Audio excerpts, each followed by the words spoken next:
आपको सीधे लिए चलते हैं एलिवेटेड रोड, जहां पर उद्घाटन हो रहा है जयपुर में और सीएम अशोक गहलोत जनता को संबोधित कर रहे हैं।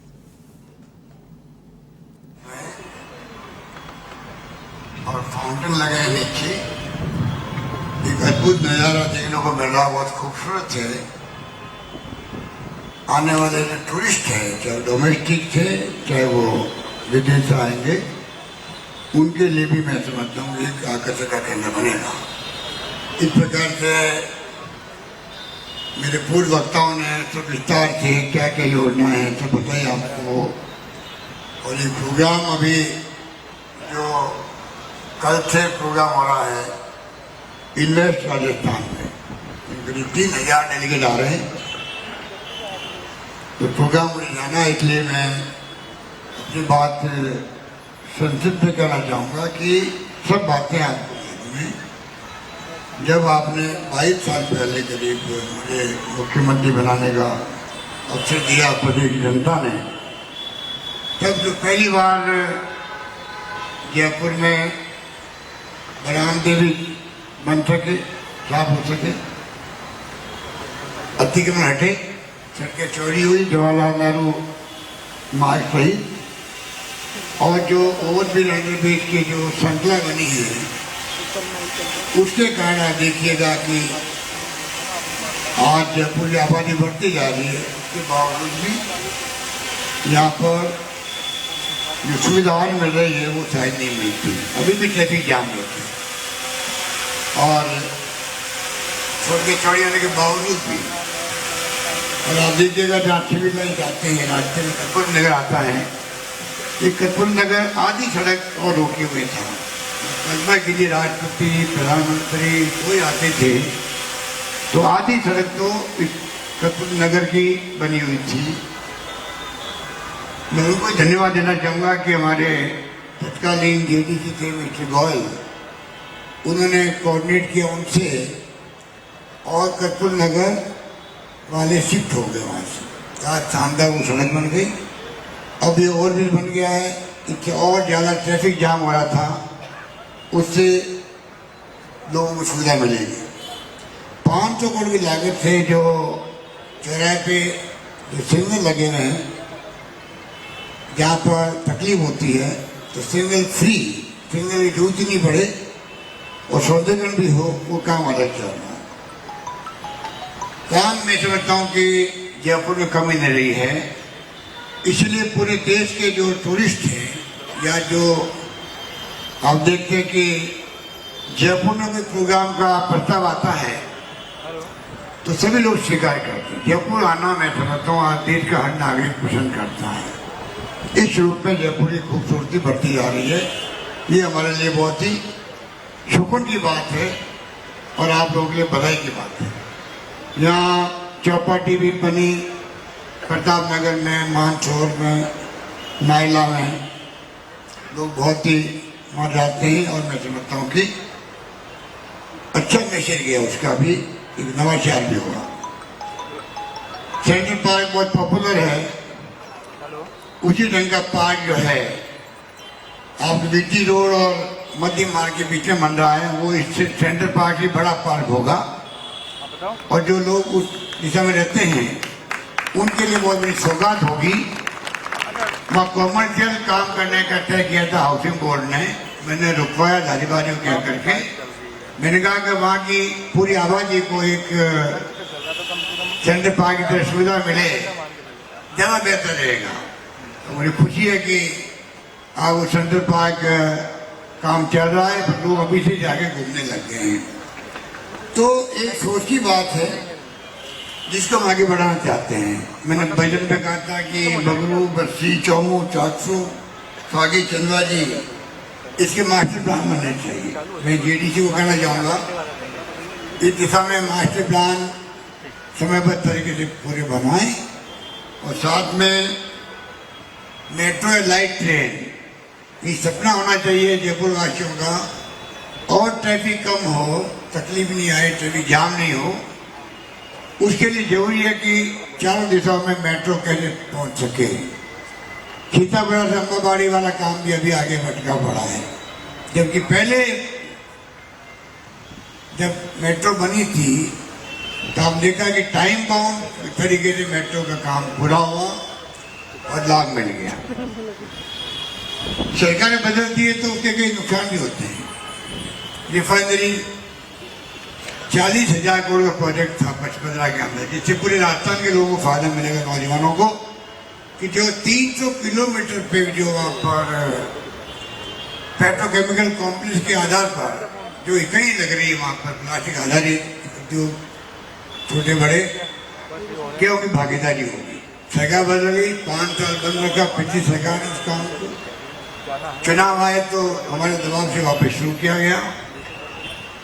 प्रधानमंत्री मोदी जी खुद आए वहाँ पर और आज वो 40,000 करोड़ का काम 70,000 करोड़ में पूरा होगा। आप सोचिए 30,000 करोड़ ज्यादा लगे। तो ये जितने प्रोजेक्ट होते हैं, अब ERCP का प्रोजेक्ट है, वसुंधरा जी का शुरू किया गया है। हमारी सरकार चली जाती है तो वो बंद कर देते कामों को, हम वापिस आते हैं तो काम को बंद नहीं करते हैं, उनके वक्त का काम कोई भी।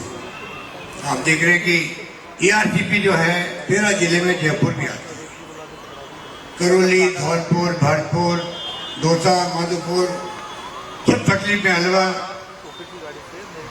और हम चाहते हैं परमानेंट इलाज जो पीने के पानी का अजमेर में आता है, टोंक भी आता है, बूंदी भी आता है।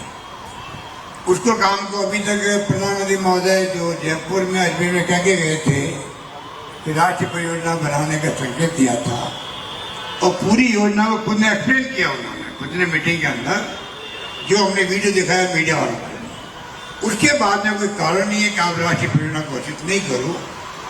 वो इश्यू बना हुआ है पूरे 13 जिले के अंदर कि वही योजना पूरी होगी तो पीने के पानी का संकट हमेशा हमेशा के लिए समाप्त होगा।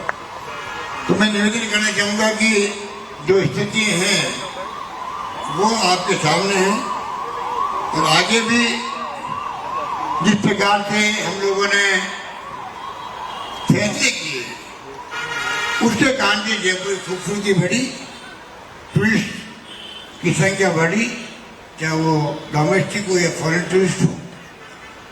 और उसी कारण से आज जो वर्तमान स्वरूप दिखता है, घाट की घुड़ी बन गई, कितना बड़ा काम है वो सोच सकता है।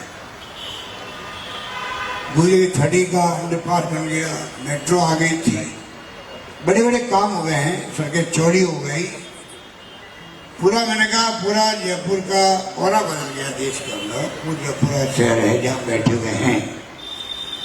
और तो और पूरे राजस्थान में जो हमारी एक्टिविटी रही है वित्तीय प्रबंधन के माध्यम से, उसके कारण से 3 लाख रुपए की GDP जो होती है ग्रॉस डोमेस्टिक प्रोडक्ट, जिससे मापा जाता है किसी देश का प्रदेश का विकास, 3 लाख रुपए बढ़ गई है उसकी। मतलब अब हमारे स्टेट GDP का आकार जो है 12 लाख करोड़ का हो गया है।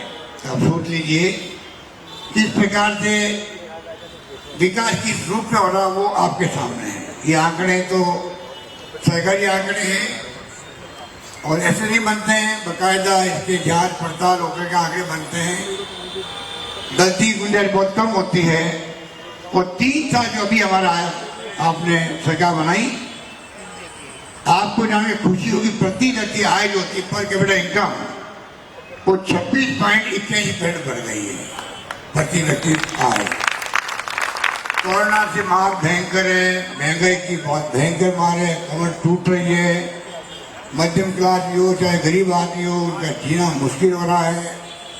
लोग संपूर्ण में बोलते नहीं हैं, इसलिए हमने सोशल सिक्योरिटी में जोड़ दिया है। आज दवाइयाँ free, tax free, MRI free, CT scan free, organ transplant free. 10 lakh के अलावा आइए, 10 लाख का बीमा। भगवान करे किसी घर में तकलीफ नहीं आए, पर कोई तकलीफ आ गई, पहले लोग घबराते थे क्या करेंगे, मकान बेचेंगे, गहने बेचेंगे। अब आप देखिएगा कि किडनी ट्रांसप्लांट करना है, लिवर ट्रांसप्लांट करना है, ऑर्गन ट्रांसप्लांट होना है, कोई बोन मैरो ट्रांसप्लांट होना है, वो भी आपके 10, 15, 20 लाख में लगते हैं। सरकार देगी आपके परिवार को, आपको तकलीफ नहीं आएगी। हिंदुस्तान में क्या, अमेरिका में, दुनिया में भी ऐसी स्कीम नहीं होगी। पूरा इलाज फ्री आपके, सरकारी अस्पताल में जाओ, IPD OPD सब फ्री है। तो ये एक अद्भुत अद्भुत निर्णय हुआ है सरकार का, जिसको पूरे देश के अंदर अप्रिशिएट कर रहे हैं। कई हमारे निर्णय ऐसे हैं जो पूरे प्रकार से देश में एकमात्र राजस्थान में हुए हैं। शहरी रोजगार योजना, आप नरेगा की तरह आराम से अब आप रोजगार प्राप्त कर सकते हैं गारंटी के साथ, 100 दिन का रोजगार गारंटी के साथ। और इतना अच्छा रिएक्शन है, मैं गया था ललित साहब की कॉन्स्टिट्यूंसी के अंदर, एक महिला मेरे पर आई था, मेरे 3 बच्चे हैं, पहली बार मैं घर से निकले काम कर पाऊंगी, क्योंकि 30 तरह के काम उसके अंदर, पौधारोपण का भी है, पानी पिलाने का भी, कई तरह के काम उसके अंदर है। कहने का मतलब कि सरकार जो है इंदिरा रसोई खोल रही है, 8 तो खुल चुकी है, 8 रुपये भोजन मिल रहा, मैं खुद खाने गया भोजन इंदिरा रसोई में, इतना अच्छा लगा मुझे। जो खाना खा रहे थे वो गुस्से में बोल रहे थे, साहब देखिए हम यहाँ आके खाना खाना पड़ रहा है, क्योंकि 200 रुपये किलो तेल हो गया, साबुन की पट्टी महंगी हो गई, क्या क्या करें कुछ समझ में नहीं आता है। तो मेरा कहने का मतलब बेरोजगारी और महंगाई बहुत भयंकर रूप ले चुकी है। प्रधानमंत्री महोदय को चाहिए कि इसकी तरफ ध्यान दे, किस प्रकार से ये फेज निकले, हमारा रोजगार उपलब्ध हो सरकारी व गैर सरकारी क्षेत्रों के अंदर। कल हमारे यहाँ पर 7-8 तारीख को जो मीट हो रही है इनमें राजस्थान की, करीब 11 लाख करोड़ के MOU साइन हो चुके हैं। नवाचार हमने किया इस बार, पहले गवर्नमेंट ने किया था एक ऐसा प्रोग्राम, MOU साइन होते रहे प्रोग्राम के दरमियान, प्रोग्राम के बाद में हम लोगों ने पहले ही कर दिए MOU साइन, जिससे कि लोग तैयारी करते हैं कि हमारे अधिकारी भी आगे काम समय पर पूरा हो सके। उससे मैं उम्मीद करता हूँ कि इन्वेस्टमेंट आएगा तो आज हम लोग 3,55,000 नौकरी दे रहे हैं। आज तक इतिहास में आज तक कभी ऐसा नहीं हुआ सरकारी क्षेत्र में। 1.25 लाख के करीब भेजी, 1.25 लाख के करीब इंटरव्यू चल रहे हैं या एग्जाम हो रहे हैं, और 1 लाख मैंने घोषणा करी अभी बजट के अंदर। तो इस प्रकार से बड़े रूप में नौकरी मिल रही है, पर उसकी सीमा होती है सरकारी नौकरी की। प्राइवेट सेक्टर आएगा, इंडस्ट्री आएगी, तब जाकर के लोगों को रोजगार मिलना प्रारंभ हो सकेगा। ये हम लोगों का प्रयास है। इसलिए मैं कहना चाहूँगा आपको कि बातें तो कहनी बहुत सारी है, तो चारों ओर से जो काम चल रहा है वो आपके सामने है, और उसी रूप में हम चाहते हैं कि जो हमने सोशल सिक्योरिटी का कंसेप्ट दिया है, 1 करोड़ लोगों को हम लोग पेंशन दे रहे हैं, बुजुर्गों को, विधवाओं को, निश्चित जनों को। और जब दवाएं फ्री हो गई, इलाज फ्री हो गए, बूढ़े लोगों का भी, बुजुर्गों का भी, तो वो पैसा बच जाएगा उनका इलाज वाला, थोड़ा उनको सुविधा मिलेगी। फिर मैं कहना चाहूँगा आपको, भारत सरकार की हमारी मांग है, वो 200 रुपये देते हैं प्रति व्यक्ति, मुश्किल से, वो भी लिमिट है 15 लाख या 20 लाख की, हम देते 1 करोड़ लोगों को। हम चाहेंगे भारत सरकार में आगे आए, और आज दुनिया भर के मुल्कों में सोशल सिक्योरिटी है, वो देश में शांति सद्भावना प्यार मोहब्बत भाईचारा रहे, हिंसा नहीं हो कहीं पर भी। और आज जो माहौल है आतंक का माहौल है, ईडी, इनकम टैक्स, सीबीआई क्या कर रही है आपको मालूम है, पूरा देश डर रहा है, घबरा रहा है, क्या हो रहा है। ऐसे माहौल में भारत जोड़ो यात्रा निकाल रहे राहुल गांधी, और मैंने तय किया है ये जो ब्रिज बना आपका, ये नया अद्भुत, इसका नाम ही भारत जोड़ो मार्ग के रूप में होगा। ये मैं कहना चाहता हूँ, इसमें सभी जाति, सभी वर्ग, सभी धर्म के लोग आएंगे, याद करेंगे कि यात्रा निकली थी देशव्यापी, जिसके अंदर भारत जोड़ने की बात की गई। भारत जुड़ा रहना चाहिए, मजबूत रहनी चाहिए, संविधान की रक्षा होनी चाहिए, और लोकतंत्र मजबूत होना चाहिए, तब जाकर के देश आगे बढ़ेगा। आज नरेंद्र मोदी जी प्रधानमंत्री इसलिए बन पाए हैं कि 76 साल से कांग्रेस ने देश में लोकतंत्र को मजबूत किया। पाकिस्तान की तरह सैनिकों के साथ कभी नहीं होने दिया यहाँ पे, वरना कभी मुल्क एक अखंड नहीं रह सकता था। वही भावना आने वाली पीढ़ियों को सौंप के जाए, आने वाली पीढ़ियों को सौंपने का काम आपका हमारा है। जो आज की पीढ़ी है, वैसी संस्कार, वैसी परंपरा निभाएं, बच्चों को वही शिक्षा दें, तब जाकर के पीढ़ी दर पीढ़ी देश मजबूत रहेगा, एक रहेगा, अखंड रहेगा। हिंदुस्तान का नाम दुनिया के मुल्कों में सम्मान की दृष्टि से गांधी के मुल्क के रूप में देखा जाएगा। इसी में कहना चाहूंगा, धर्म के नाम पर कई बातें ऐसी होती है कि लोग अलग ढंग से सोचते हैं। पर मैं समझता हूँ कि अंतिम विजय वही है, सत्य ईश्वर है, जो गांधी जी ने कहा था। सत्य के मार्ग जो है वो सच्चा मार्ग है। हर धर्म ये सिखाता है। कुछ व्याख्या अलग करके हम लोग आपस के अंदर लड़ते हैं, झगड़ते हैं, फिर दंगे हो जाते हैं। उदयपुर की घटना में बताइए, कन्हैयालाल की, एक व्यक्ति का गला काट दो आप, क्या बीती होगी परिवार में, क्या बीत रही है समाज पर। वो तो ठीक है, पकड़े गए वो लड़के। ऐसी घटना देश में किसी कोने हो, किसी धर्म के साथ में हो, किसी धर्म का आदमी हो, हिंदू हो, मुस्लिम हो, कोई धर्म का हो, हिंसा का कोई स्थान नहीं है देश दुनिया के अंदर। आज देखते हैं कि क्या हो रहा है, दुनिया के अंदर भी क्या हो रहा है, देश के अंदर क्या हो रहा है। ऐसा फेज चल रहा है दुनिया के मुल्कों के अंदर भी और देश के अंदर भी। यूक्रेन में चल रहा है बिना कोई कारण के भी।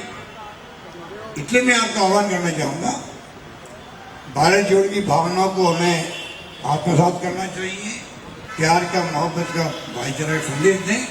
ये बात कहता हूँ, मैं अपनी बात समाप्त कर रहा हूँ। धन्यवाद। जय हिंद। धन्यवाद।